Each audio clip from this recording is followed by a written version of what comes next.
The rain fell relentlessly on Seattle, turning the windows of the Rainy Bean, a weary little cafe, into gray curtains. Inside, the aroma of espresso and cinnamon struggled to ease the tension. "You gave away a muffin again this morning, didn't you?" grumbled Mr. Olson, the boss, arms crossed, his piercing gaze over his glasses. Andrea Brunner, 24, wiped her hands on her apron and held his gaze. Her blonde hair, tied back in a ponytail under her hat, framed a face flushed from the heat of the coffee machine. "He was cold," she replied calmly. "Just a kid. He didn't ask for anything." "This isn't a shelter," Olson retorted. "If you want to feed people, do it with your own money." He walked away, muttering about profit margins. Andrea sighed, glancing at the rain. The door creaked open, letting in a soaked man, dressed in an oversized, worn coat, and a little girl of about 6, with tangled brown curls peeking out from under her hood. She clutched a torn pink doll, her pale face silent. They approached the counter. The man, hesitant, rummaged through his pockets for some crumpled bills. "Just a small coffee, please," he murmured. Andrea looked at the girl, her wet shoes, clutching her doll. "A small coffee," she repeated, "coming right up." She prepared the order, then, without a word, added a second coffee and a still warm muffin. "I think you forgot your second order," she said with a gentle smile. The man, surprised, stammered, but his eyes softened, moist with emotion. "Thank you," he murmured. The girl whispered a shy "thank you," grabbing the muffin like a treasure. They settled into a secluded corner. Andrea watched them discreetly, touched by their silent bond and fatigue. Andrea left her small studio above a laundromat before dawn, the scent of detergent and burnt toast lingering in the air. The radiator coughed, unable to warm the space. On the kitchen table sat a pill organizer and a medical bill, reminders of the hospital debt she was struggling to repay. 3 years earlier, her mother's heart had failed, swallowing her savings in surgeries and medications. Andrea worked double shifts, skipped meals, missed birthdays, paying in sweat and silence. Yet she smiled every day. At 10, hungry, a stranger had offered her lunch, a simple warm sandwich and words. A single act of kindness can resonate forever. She had never forgotten.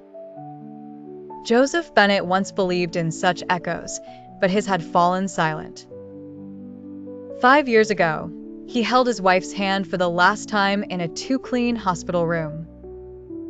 Her death shattered everything. Friends vanished after the condolences.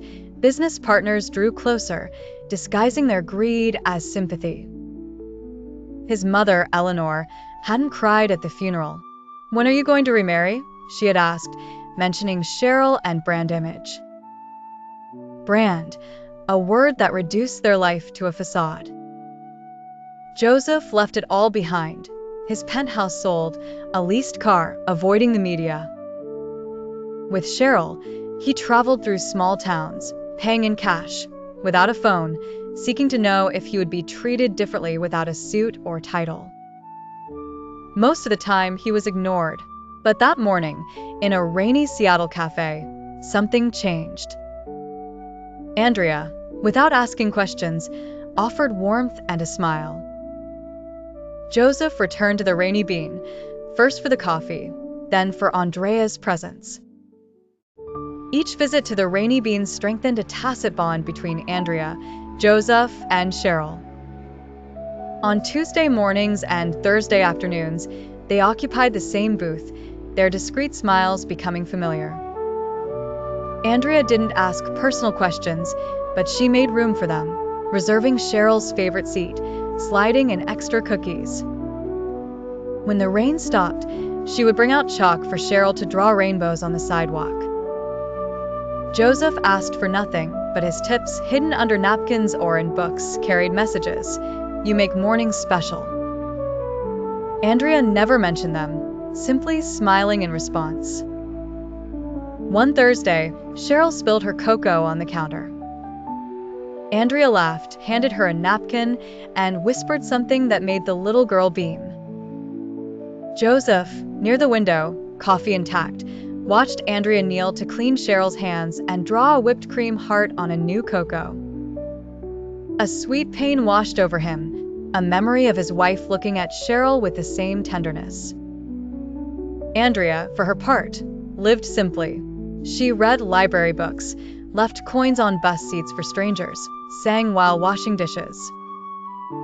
The loss of her father at 7 and her mother's night shifts had shaped her, not into hardness, but into softness.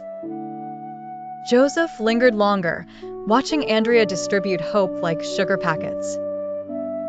One afternoon, as Cheryl drew, Andrea sat beside her, helping her color.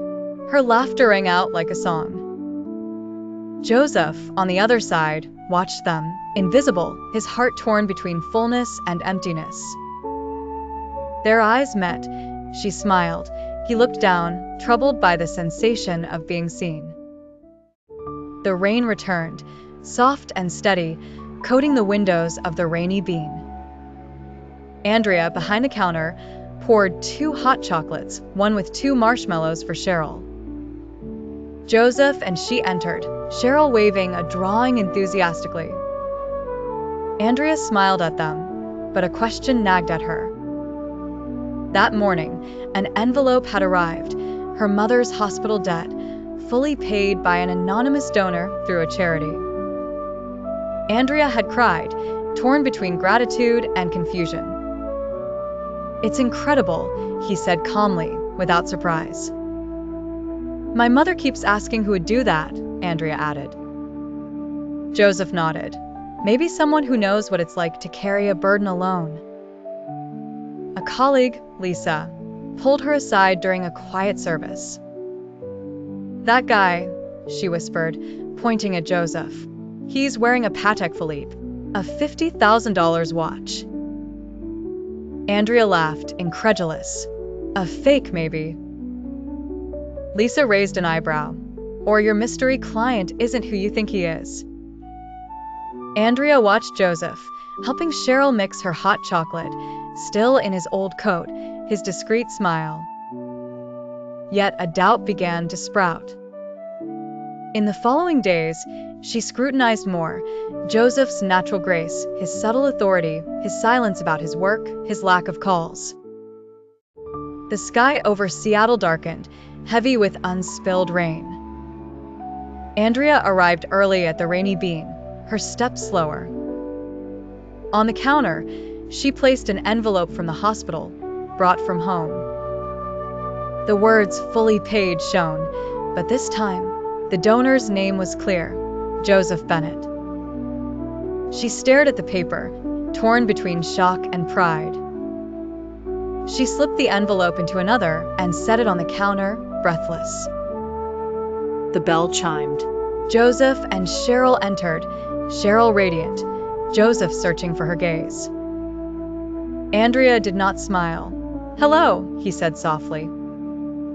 Without a word, she placed the envelope between them.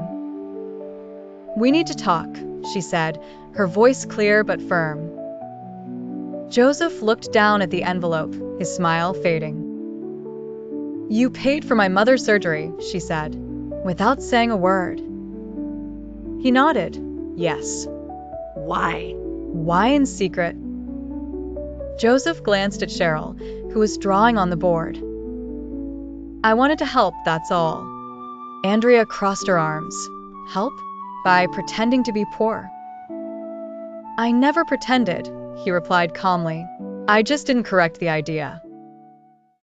Joseph stood before the glass windows of his penthouse, overlooking the shimmering Seattle skyline.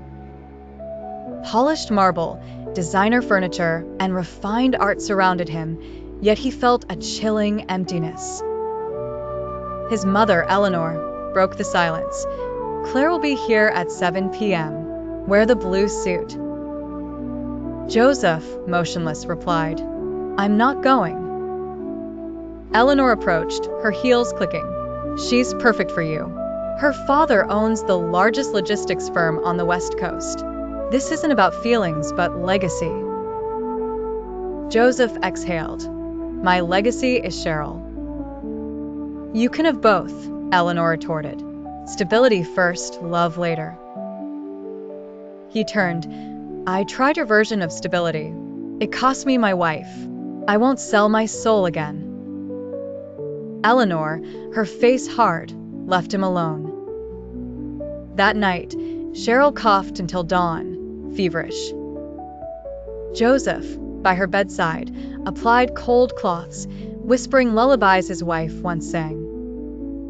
Cheryl, weak, asked, Is Miss Andrea mad at us? Joseph's heart broke. No, my dear, she's just sad. I miss her, Cheryl murmured.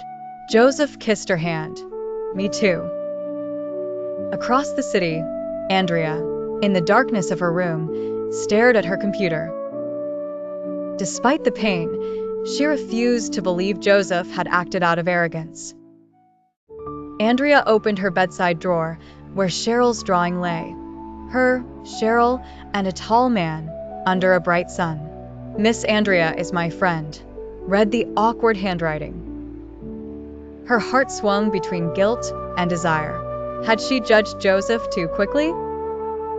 A week later, the rainy bean shone with an amber light. A new sign, Andrea's Corner, adorned the wall with a donation box for those who need a helping hand, just as someone did for me.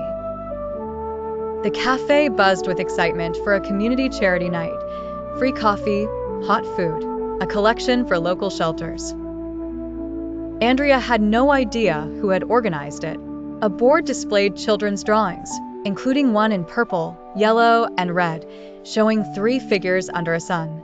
At the bottom, in shaky letters, Miss Andrea, Dad, and me. Andrea stared at the drawing, touched. An employee handed her an envelope with her name on it. Inside was a note from Cheryl. Dear Miss Andrea, I want you and Dad to smile again. I miss you, your hugs, and your muffins. I made a new drawing. Come see it. Love, Cheryl. Andrea pressed the letter to her heart, her eyes burning. A voice resonated. Ladies and gentlemen, Joseph, in a gray sweater and jeans, stood by the microphone, scanning the crowd. Thank you for being here, he began. Tonight is not about me, but about kindness and second chances. The room quieted. Months ago, I came here with my daughter, just looking for a coffee. I found something I didn't know I had lost. A woman who saw beyond appearances, who chose kindness for no reason. Andrea, frozen, held her breath. I haven't been honest about who I was, Joseph continued. Not out of malice, but out of fear. I had lost someone I loved, and I no longer believed I could be loved for who I am. But a coffee and a muffin changed everything. He looked at her. Andrea, I'm sorry for not trusting you. Cheryl, and I miss you more than you can imagine. Andrea stepped forward, took his hand in front of everyone. Joseph smiled faintly, and the crowd applauded softly, not for the show, but for a bond that was mending. The charity evening was in full swing at the Rainy Bean, bathed in a golden light. Andrea, Joseph, and Cheryl were serving meals to the people lined up outside. Andrea offered muffins, Cheryl handed out drawings, and Joseph served soup, sleeves rolled up in the cool air. Whispers circulated. Is that him, the guy from Bean and Brew? Yes, but he's here, not in a boardroom. Andrea laughed as Cheryl handed her another drawing, 4 figures under a tree. That's Grandma, Cheryl said proudly. Andrea ruffled her hair. It's beautiful. Under the soft lights, their eyes met, full of gratitude, their fingers intertwined, without grand promises, just a peaceful presence. Joseph had left behind the towers and endless meetings of his empire. He hadn't sold Bean and Brew, but entrusted its management to a trusted partner, keeping just enough to secure Cheryl's future. They settled into a modest house near the cafe, with creaky floors and a small garden where Cheryl planted sunflowers. Andrea helped them, her laughter filling the once empty rooms. Together, they launched a foundation, Warm Hands, Full Hearts, to assist families in crisis, grocery cards, rent assistance, school supplies. Donations poured in and their initiative grew. Andrea split her time between the cafe and the foundation's office, a sunny room adorned with Cheryl's drawings. Joseph managed the numbers. Cheryl played the ambassador of kindness, slipping stickers into envelopes. Their days, simple yet fulfilling, breathed authenticity. Under the cherry tree, Cheryl rushed towards them, breathless. "Mom," Andrea jumped. "What did you say?" Cheryl, embarrassed, stammered. "I mean, Andrea, sorry." Joseph chuckled softly. "You can call her whatever you want, my dear." Andrea knelt down, embracing Cheryl. "I like Mom," she whispered. "A lot." Cheryl beamed, hugging both of them. The sky softened in the twilight, a breeze making the cherry petals dance. Andrea murmured, "Kindness doesn't need a title, just a heart." Joseph kissed her on the forehead, Cheryl laughing as she held their hands. Their shadows stretched across the grass, united. The foundation was growing, touching more lives. Donations poured in, allowing them to help families in the shadows, just like Andrea had been as a child. She remembered the stranger who had offered her a meal, a gesture that had shaped her life. Joseph, for his part, had found what he was looking for, to be seen for himself, not for his wealth. Cheryl, with her drawings and laughter, was the glue of their budding family. Mornings at the Rainy Bean remained precious. Andrea served coffee, joking with the regulars, while Cheryl drew suns with oversized rays. Joseph sometimes helped behind the counter, clumsy but happy. Mr. Olson, initially skeptical, eventually admitted, "You bring this place to life, Andrea." One day, a customer recognized Joseph. "Aren't you the guy from Bean and Brew?" Joseph smiled. "Just a dad now." The customer nodded, impressed by this simplicity. Andrea, wiping the counter, felt a new warmth. One evening, while closing the cafe, Andrea found a note slipped under a cup. "Thank you for being our sunshine. Joseph and Cheryl." She smiled, her heart full, and tucked the note into her pocket, next to Cheryl's drawing. The rain had stopped, but the Rainy Bean remained a refuge, a place where a cup of coffee could change everything. Spring burst forth in Seattle, the streets awakening under a clear sky. For Andrea, Joseph, and Cheryl, the important seasons had already changed. Their simple home vibrated with laughter and plans. The Warm Hands, Full Hearts foundation thrived, offering meals, supplies, and tangible hope. Cheryl's drawings adorned every wall, symbols of a family built by love, not by blood. One evening, in Volunteer Park, they watched the sunset. Cheryl, in pink sneakers, chased butterflies while Andrea and Joseph shared a bench. "Do you ever think about the old life?" she asked. Joseph shook his head. "That wasn't a life. This is a life." She laughed, resting her head on his shoulder. Cheryl returned, breathless, and climbed onto their laps. "Look, I caught a petal," she said, holding up a cherry blossom. Andrea kissed her. "It's perfect, sweetheart." The Rainy Bean remained their anchor. Andrea still worked there, but with a newfound lightness. Customers talked about the charity evening, which had become a tradition.